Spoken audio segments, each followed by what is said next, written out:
मेरे प्यारे दोस्तों, सज्जन मित्रों, सबसे पहले हम बता देते हैं आपको, पूरे दर्शकों को, समस्त हमारे ऑडियंस को एवं दर्शकगणों को हम दीपावली की हार्दिक शुभकामनाएं दे देते हैं। सभी को हार्दिक शुभकामनाएं, हैप्पी दिवाली। लेकिन हम आपको सबसे पहले विशेष तौर से बता देते हैं कि अगर आप गोल्ड खरीदने जा रहे हो दीपावली के उपलक्ष्य में, सोना या चांदी खरीदने जा रहे हो, तो हम इसमें आपको बताने जा रहे हैं कि सोने की शुद्धता की जांच कैसे होगी।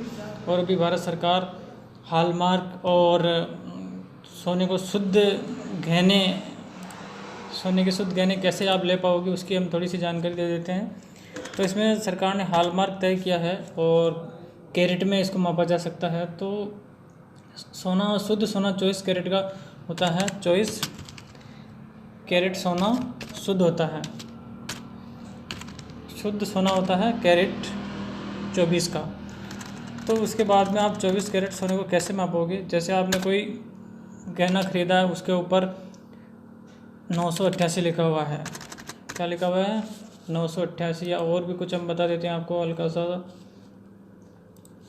जैसे उसके ऊपर 988 लिखा हुआ है, तो इसमें कैसे पता करोगे कि आप ये शुद्ध सोना है? 988 का अगर सोना है, शुद्धता की जांच कैसे करोगे? 988 डिवाइडेड बाई 10 बराबर हो जाएगा ये 98.8, यानी कि इतना परसेंट आप सोना शुद्ध ले रहे हो। इतना परसेंट उसमें शुद्ध सोना है, बाकी उसमें असिस्टेंट धातु है। तो इसी तरह से हॉलमार्क आप कैसे मापोगे? जैसे आपके गहने पर लिखा हुआ है 786, तो इसको डिवाइड कर लीजिए 10 से और इक्वल टू कर लीजिए 78.6। इतना परसेंट आप सोना शुद्धता की ले रहे हो। इतना कैरेट परसेंट सोना उसमें बिल्कुल शुद्ध है। इसी तरह से सोने की जांच कर सकते हो। कोई सा भी गहना हो, उसके ऊपर आपको नंबर देखने हैं। जैसे उसके ऊपर लिखा हुआ है 1000 को डिवाइड कर लीजिए 10 से और इक्वल टू कितना आएगा? 100%, यानी कि ये जो सोना है 100% शुद्ध, यानी कि 24 कैरेट का शुद्ध सोना है। तो इसी तरह से आप सोने की माप कर सकते हो। कुछ और हम थोड़ा बता देते हैं आपको।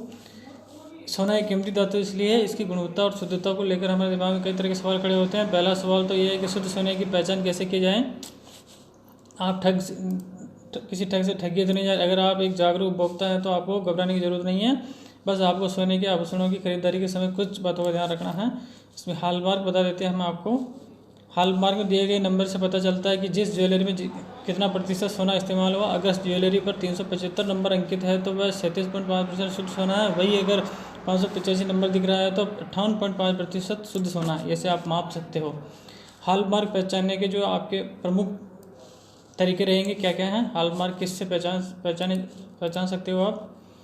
भारत में आमतौर पर 22 कैरेट सोने का इस्तेमाल किया जाता है। इसका मतलब यह है कि सोना 91.6% होना चाहिए। अगर ऐसा है तो आभूषण पर 916 का ठप्पा लगा होगा। आप सोने की शुद्धता अंकों से ही पहचान सकते हैं। BIS का लोगो उस पर होगा। BIS सोने की हॉलमार्किंग का काम भारतीय मानक ब्यूरो निजी और सार्वजनिक क्षेत्र की कंपनियों को सौंपता है। जांच पड़ताल करते समय हॉलमार्किंग करने वाली इन एजेंसियों के नाम होंगे। अगर आपको हॉलमार्किंग होने के साल के बारे में पता करना हो तो आप इसकी जांच अंग्रेजी अल्फ़ाबेट के आधार पर कर सकते हैं। हॉलमार्किंग की शुरुआत 2000 में हुई थी, इसलिए 2000 में हॉलमार्क किए गए आभूषण पर A लिखा होगा। इसी तरह से हॉलमार्किंग 2013 में की गई तो N लिखा होगा। इसका आप विशेष तौर से ध्यान रख सकते हैं और आप अपने सोने के गहनों को पहचान सकते हैं और नकली सोने से बच सकते हैं और अपने दीपावली पर लाने वाले शुद्ध सोने की मात्रा को पहचान सकते हैं। थैंक यू दोस्तों, बने रहिए हमारे साथ और ऐसी जानकारी हम आपके पास पहुंचाते रहेंगे। और सोना की शुद्धता आप अपने पर्सनल दिमाग से भी जांच सकते हैं। तो हमने बताया आपको कि सोना अगर खरीदना है तो उसकी शुद्धता कैसे जांचोगे। थैंक यू वेरी मच, बने रहिए हमारे साथ।